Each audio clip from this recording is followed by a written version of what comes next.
The golden skies of Aurea were no longer beautiful. Their sun, once a source of life and warmth, had become their greatest threat. In the highest tower of the Science Center, lead scientist Ray stood watching his dying star through protective filters. His hands trembled as he adjusted the instruments one final time. "The readings are getting worse," he said to no one in particular. The other scientists in the room continued their work in silence, each knowing what those words meant. Their sun was dying faster than expected. The Aryan people had achieved much in their history. Their cities gleamed with crystal spires that stretched toward the sky. Their society had eliminated poverty and hunger, and they had even mastered limited space travel. But none of that would matter soon. In less than 5 years, their star would go supernova, destroying everything they had built over thousands of years. Ray walked to the central communication array. As a member of the Galactic Council's lesser races, the Orions had access to emergency channels. They had spent the last decade trying to develop the technology to evacuate their people, but their ships could barely reach their system's outer planets. They needed help. "Begin the transmission," Ray ordered, his voice steady despite his fear. The array hummed to life, broadcasting their message across thousands of light years in all directions. "This is an emergency distress signal from the Orion civilization in the Helios sector. Our star is becoming unstable and will go supernova within 5 years. We request immediate assistance from any spacefaring civilization. We have 2.3 billion people who need evacuation. Please, help us." The message went out, repeating in all known galactic languages. Ray and his team waited. Hours turned into days. Days turned into weeks. The responses, when they finally came, were not what they had hoped for. The Zentari Empire, masters of faster-than-light travel, declined to help, stating that diverting resources to save a lesser species would be inefficient. The Mechanical Collective calculated that the cost of rescue exceeded the potential value of Aryan contribution to galactic society.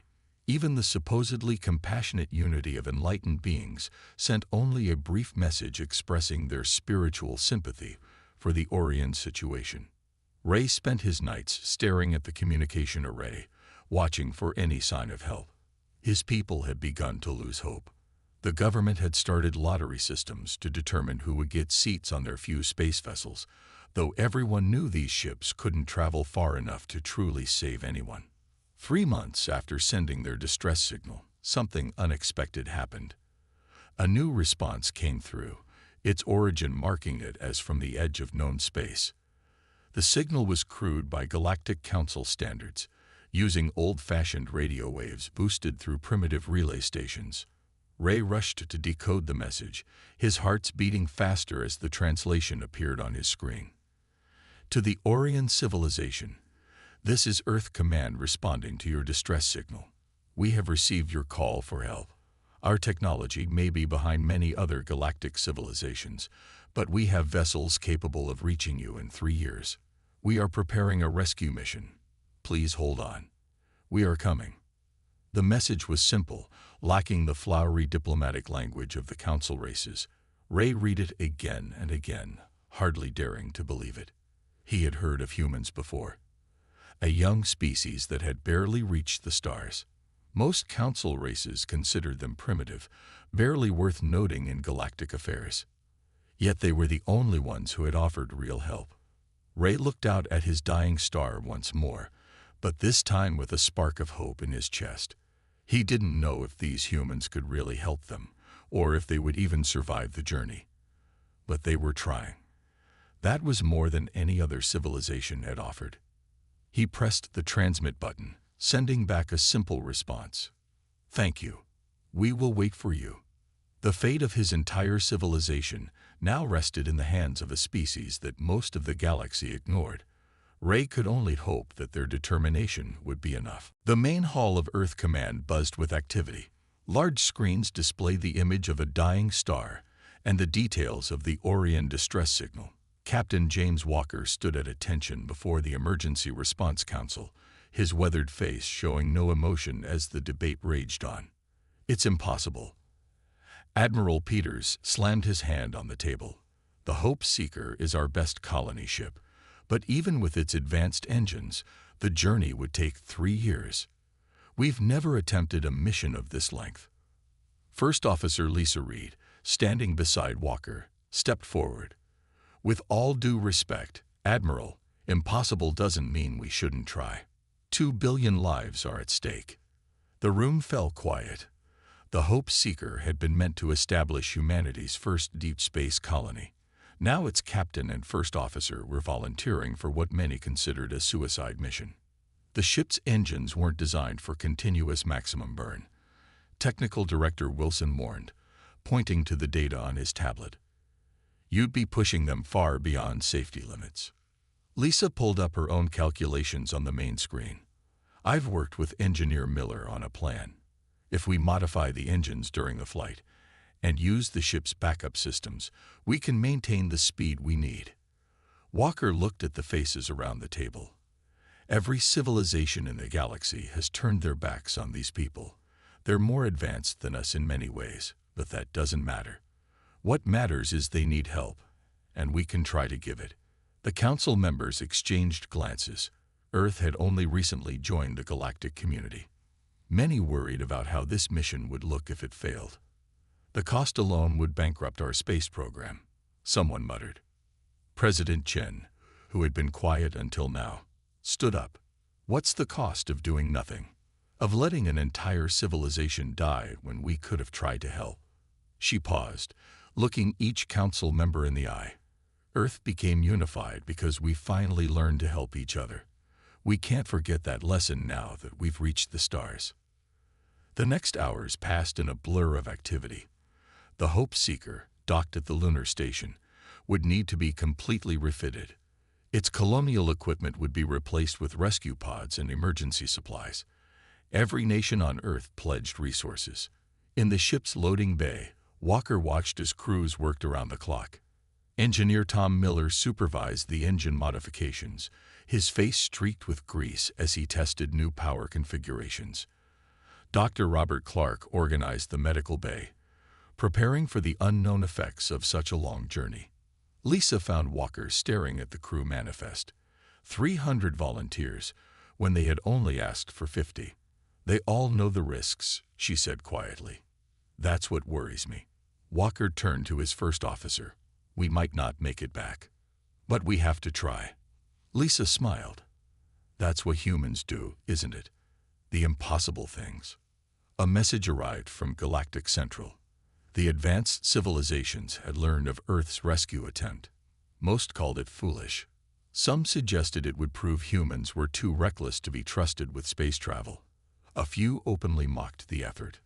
Walker posted their responses on the ship's main board, not to discourage the crew, but to remind them of why they had to succeed. 1 week later, the Hope Seeker was ready. Its sleek silver hull gleamed in the Earth's light. The ship no longer looked like a colony vessel. Additional engine pods had been attached, and its smooth lines were broken by rescue equipment and extra fuel tanks. As the crew made their final preparations, Walker recorded a message to Earth. We don't know if we'll succeed. We don't know if we'll return, but we know we have to try. The Orions called for help, and humanity will answer. Not because it's easy or safe, but because it's right. Hope Seeker, preparing for launch. The great engines ignited, pushing against the darkness of space. On Earth, millions watched as the ship rose like a new star, carrying with it humanity's determination to prove that compassion knew no bounds. The rescue mission had begun. 1 month into their journey, the Hope Seeker pushed through the darkness of deep space. The ship's engines glowed bright blue, running hotter than they were ever meant to. Inside the engine room, Engineer Tom Miller wiped sweat from his forehead as he checked the readings for the 10th time that hour. How are they holding up? Anna White, his assistant engineer, asked while adjusting the cooling systems. Like a race car that's been running at full speed for too long, Tom replied, patting the warm metal wall. But we're keeping her together. The ship's corridors buzzed with constant activity. 300 crew members worked in shifts, knowing every minute brought them closer to their destination. or to disaster. They had already traveled farther than any human ship before them. In the medical bay, Dr. Robert Clark treated another crew member for radiation exposure. The ship's shields were holding, but the constant high-speed travel exposed them to more radiation than expected. Just a mild case, he assured the nervous technician. Take these pills and try to spend your off hours in the core sections. After the crew member left, he updated his log. 30 similar cases this week alone. They weren't even halfway there. On the bridge, Captain Walker received another message from a passing alien ship. The captain, a tall being with silvery skin, appeared on the main screen. "You humans are either brave or foolish," the alien said. "Your ship's energy signature suggests you're running at 150% of safe capacity. You'll never maintain this speed for 3 years." Walker smiled politely. "Thank you for your concern. Will you be offering assistance?" The alien captain looked embarrassed. "We have our orders, but we wish you luck." The transmission ended. First Officer Lisa Reed entered the bridge with the daily reports. "That's the 5th alien ship this week. At least they're starting to wish us luck instead of just laughing." "How are the crew holding up?" Walker asked, reviewing the numbers. "Tired but determined. Engineer Miller's team is working miracles with the engines. And did you see what the kitchen staff did? They're growing vegetables in the hydroponics bay to supplement our supplies." Walker nodded. Every crew member found ways to contribute beyond their normal duties. They had to.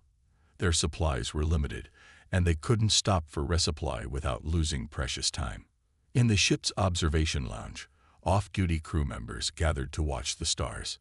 Earth's sun was now just another distant point of light. Tom joined them after his shift, carrying his tablet with engine diagrams. "Look at this," he said, showing Anna a new modification plan. "If we reroute power through the secondary systems during rest cycles, we might be able to reduce the strain on the main engines.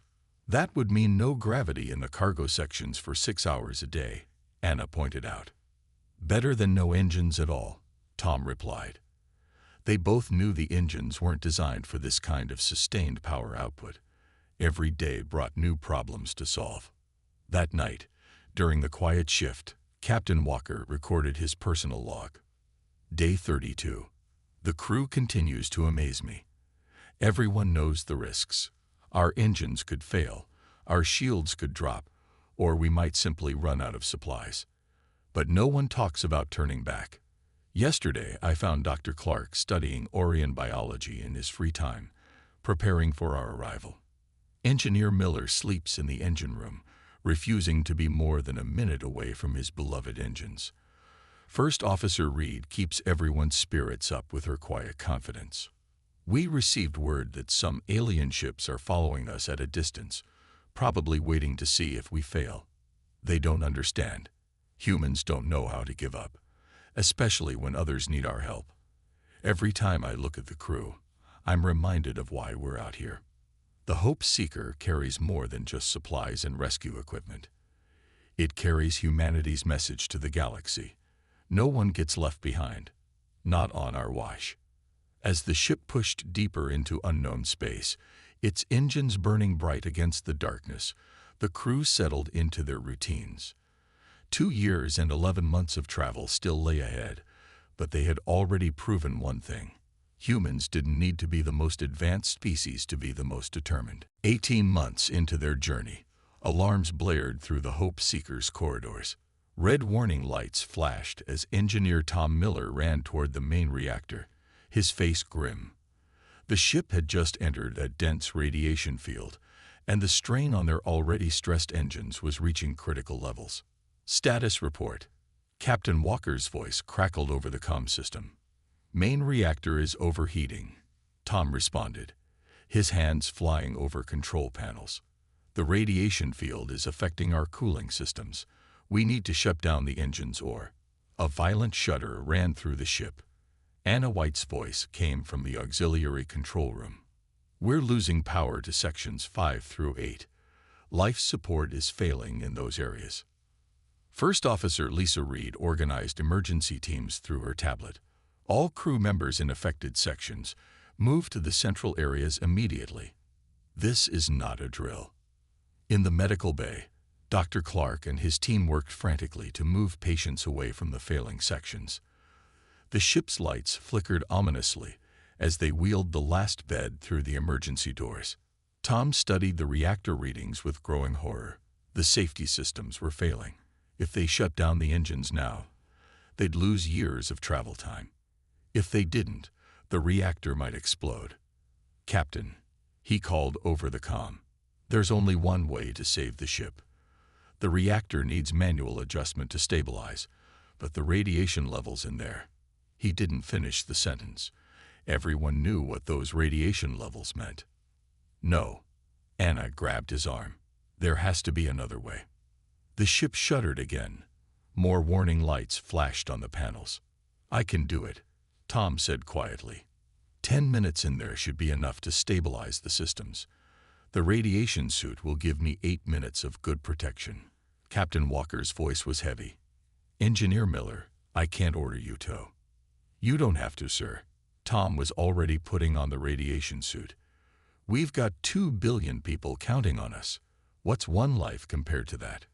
Anna helped him seal the suit, tears in her eyes. "You stupid, brave fool." In the reactor room, Tom worked as fast as he could. His hands moved steadily, despite knowing each second exposed him to more radiation than a human body could handle. The radiation meter on his suit climbed higher and higher. 4 minutes. Anna's voice shook as she watched the readings. "Tom, you need to get out soon." "Almost done," he replied, his breathing heavy. "Just need to there." The reactor's angry red glow settled into a steady blue. The ship's shuddering eased. Tom stumbled out of the reactor room 8 minutes later. Dr. Clark was waiting with a medical team, but everyone knew it was too late. They rushed him to the medical bay anyway. Later that day, First Officer Reed made a discovery that gave them new hope.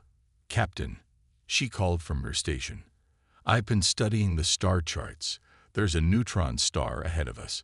If we time it right, we could use its gravity to slingshot us forward. It's risky, but it could make up for the time we lost today." Captain Walker looked at the charts. The maneuver would be incredibly dangerous, but they had to try.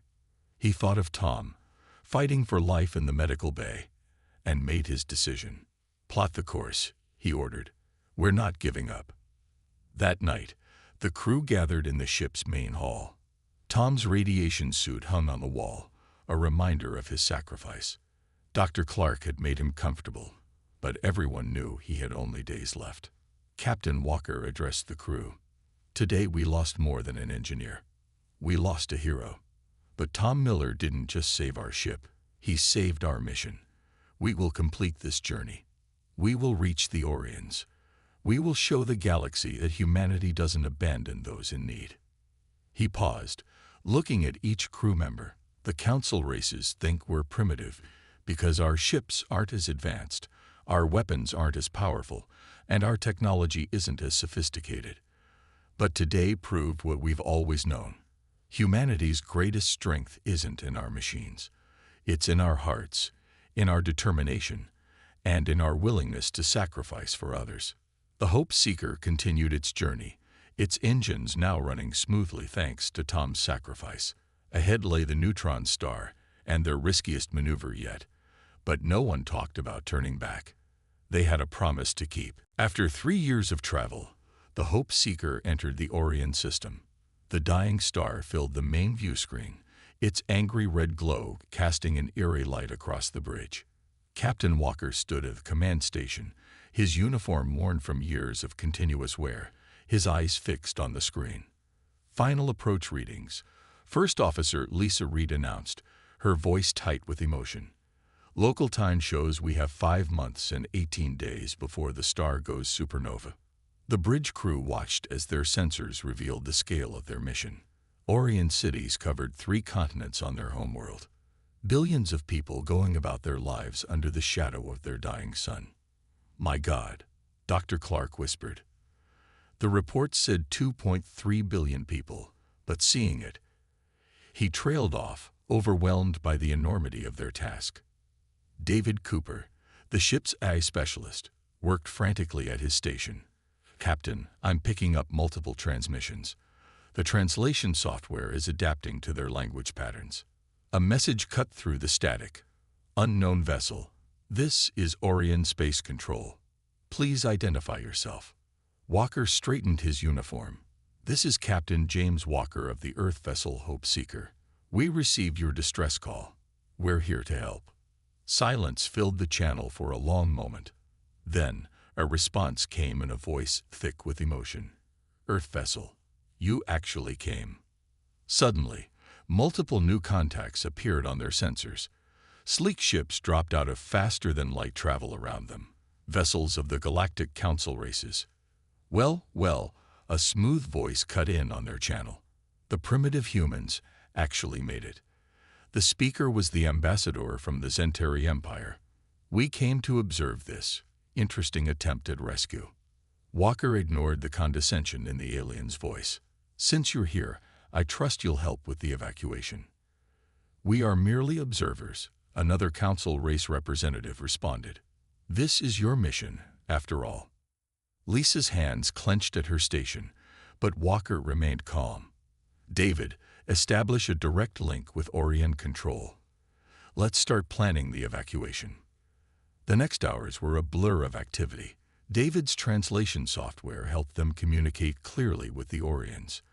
The alien civilization had already gathered their people into massive assembly areas, ready for evacuation. "Their technology is different from ours," Anna White reported from engineering. "But their anti-gravity systems could help us load people faster if we can integrate them." Walker authorized the cooperation. As humans and Orions worked together, the council ships hovered at a distance, recording everything. In the main landing bay, Dr. Clark met the first group of Orion medical officers. Despite their different biology, the Orions had golden skin that seemed to shimmer and 2 pairs of eyes. He found them remarkably similar in their dedication to their people. "We thought no one would come," one Orion doctor told him. "When all the advanced races refused, we lost hope. Humanity knows what it's like to face extinction," Clark replied, thinking of Earth's own close calls with climate disaster and nuclear war. "We couldn't just watch it happen to you." On the bridge, Lisa brought Walker disturbing news. "Sir, even with our rescue pods and their transport ships, we can only evacuate a fraction of their population in the time we have." Walker stared at the numbers, then at the council ships watching them. He opened a channel to all vessels in the system. "This is Captain Walker of the Hope Seeker. You can watch us try to save these people, or you can help us actually succeed. In 5 months, this star will go supernova. Will you face your children years from now and tell them you watched billions die because helping was inefficient?" The silence stretched for long minutes. Then, one by one, the council ships began moving toward the planet. "Perhaps," the Zentari ambassador said stiffly, "we could offer some assistance, in the interest of galactic harmony." Walker shared a smile with Lisa. The real work was just beginning, but now they had a chance. The Hope Seeker hadn't just brought rescue equipment. It had brought shame to those who would do nothing, and hope to those who needed everything. The race against time had begun. Time seemed to move faster as the star grew more unstable. Captain Walker hadn't slept in 36 hours, but he couldn't rest. From the Hope Seeker's command center, he watched the massive evacuation unfold across the Orion world. Another 1,000 loaded on the Zentari ships. First Officer Lisa Reed reported, marking off another section of the city on her digital map. Dark circles showed under her eyes. "The Mechanical Collective's vessels have arrived. They're starting on the southern continent."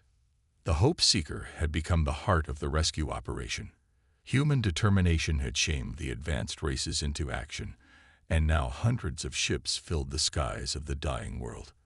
What had seemed impossible weeks ago was slowly becoming reality. In the ship's main hold, Anna White worked with Orion engineers to combine their technologies. "Your anti-grav units are amazing," she told them as they modified another shuttle. "We could never have loaded so many people so quickly without them." The Orion engineer, his golden skin dim with exhaustion, managed to smile. And without your ship's power systems, we couldn't keep them running so long. Together, we are strong. David Cooper's voice came over the comm system. Captain, I'm detecting increased solar activity. The star's decay is accelerating. Walker pressed the ship-wide comm button. All teams, we're moving to emergency speed. Time check. 3 weeks until critical. The news spread through the rescue fleet. Ships that had been holding back now pushed their systems to the limit, following humanity's example. The Zentari ships, once so proud of their efficiency, now worked beyond their safety margins. Dr. Clark coordinated with medical teams from all species. The constant shuttle flights and emergency conditions were taking their toll on everyone. We don't care about proper protocols anymore, he told a council medical officer who complained about mixing different species' medical techniques. We care about saving lives. In orbit, Lisa organized the growing fleet of rescue ships. When a mechanical collective vessel reported engine trouble, she immediately directed human and Orion engineers to help. Old rivalries between species faded in the face of their common mission. On the planet below, an Orion child handed a small glowing crystal to one of the human rescue workers. For luck, she said through David's translation program, "My grandmother says your people are angels." The rescue worker, fighting tears, pinned the crystal to her uniform and helped the child's family into the shuttle. Scenes like this played out across the planet as the evacuation continued. Walker received an urgent call from the Orion Science Center. The star's core is collapsing faster than predicted, Ray, the lead scientist, reported. His voice was steady despite the news. We have maybe 5 days, not 3 weeks. The news should have caused panic.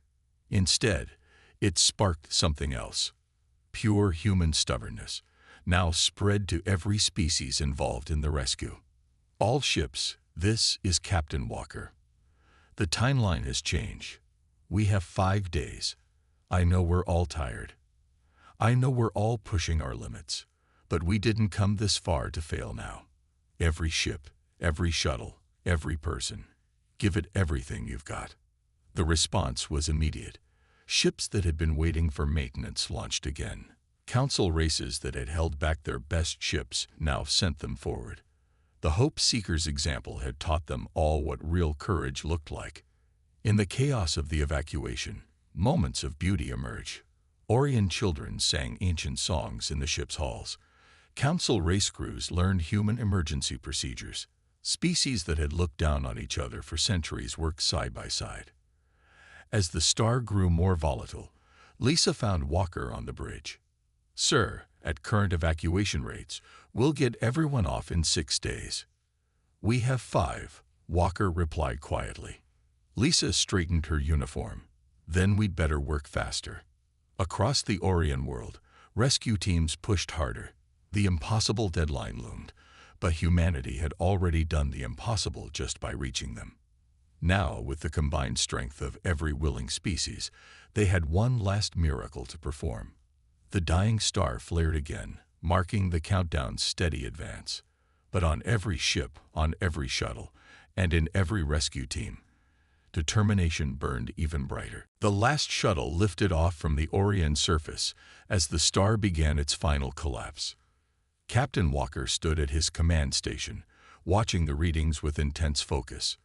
The Hope Seekers' engines roared at full power, coordinating the escape of the massive refugee fleet. Final shuttle docked. First Officer Lisa Reed announced, her voice breaking with emotion. "All ships report. All ships report evacuation complete. We did it, Captain. We got everyone." A cheer erupted across the bridge. 3 years of travel, months of desperate evacuation, and now, against all odds, they had saved an entire civilization. "All ships, maximum thrust," Walker ordered. "We need to clear the blast radius." The star behind them was already beginning its death throes, its surface writhing with massive solar flares. The refugee fleet moved like a great swarm through space, hundreds of ships carrying the entire Orion population to safety. The Hope Seeker led the way, just as it had led the entire mission. David Cooper's translation software carried messages between the ships. Orion children pressed against viewports to take a last look at their home. Parents held them close, tears falling from both pairs of eyes as they watched their world for the final time. On the Hope Seeker's observation deck, Ray, the Orion scientist who had first sent the distress call, stood with Dr. Clark. "When we sent that signal," Ray said quietly, "we hoped for help from the advanced races. Instead, we got humans." He smiled. "We got something better." The star's light suddenly intensified. "Supernova beginning," Anna White reported from engineering. "Shockwave in 3 minutes." As the fleet raced ahead of the coming explosion, the Zentari ambassador opened a channel to all ships. "The Galactic Council has arranged temporary homes for the Orion people across 17 worlds," he announced. "But the humans have offered to share their own colonies, even though they have the least space to spare." "We were strangers once," Walker responded simply. "Everyone deserves a home." The star's death lit up space behind them, briefly outshining every other star in view. The fleet had just barely reached safe distance when the shockwave passed beneath them, rocking the ships but causing no damage. The Orion homeworld, along with its entire solar system, vanished in the stellar explosion. Months later, on Earth, Captain Walker stood before the Global Council. The Hope Seeker, battered but unbroken, rested in orbit above them. "The Orion people have been successfully relocated," he reported. "Their scientists are already working with ours, sharing their knowledge. Their anti-gravity technology is revolutionizing our industries.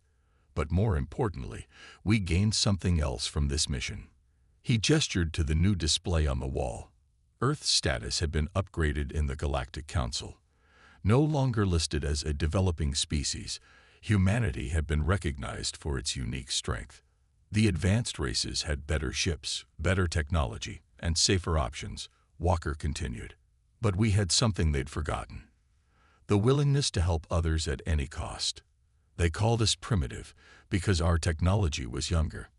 Now they understand that true civilization isn't measured by the age of its machines, but by the size of its heart. In cities across Earth and its colonies, humans and Orions work together. The golden-skinned aliens had brought their culture, their art, and their dreams with them. Together, the two species began building something new. The Hope Seeker's crew was honored across the galaxy, but they deflected the praise.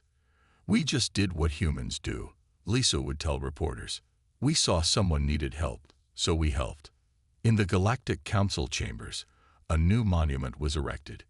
It showed an Orion child handing a crystal to a human rescuer. The inscription below, written in every known language, read, "To the humans who came when no one else would, who proved that greatness lies not in power, but in compassion." Years later, when other civilizations faced disaster, they no longer called the most advanced races first. Instead, they sent their distress signals toward Earth, knowing that humans would come. Not because it was easy, not because it was safe, but because it was right. The Hope Seeker's mission had changed the galaxy forever, teaching everyone that true humanity meant never leaving anyone behind.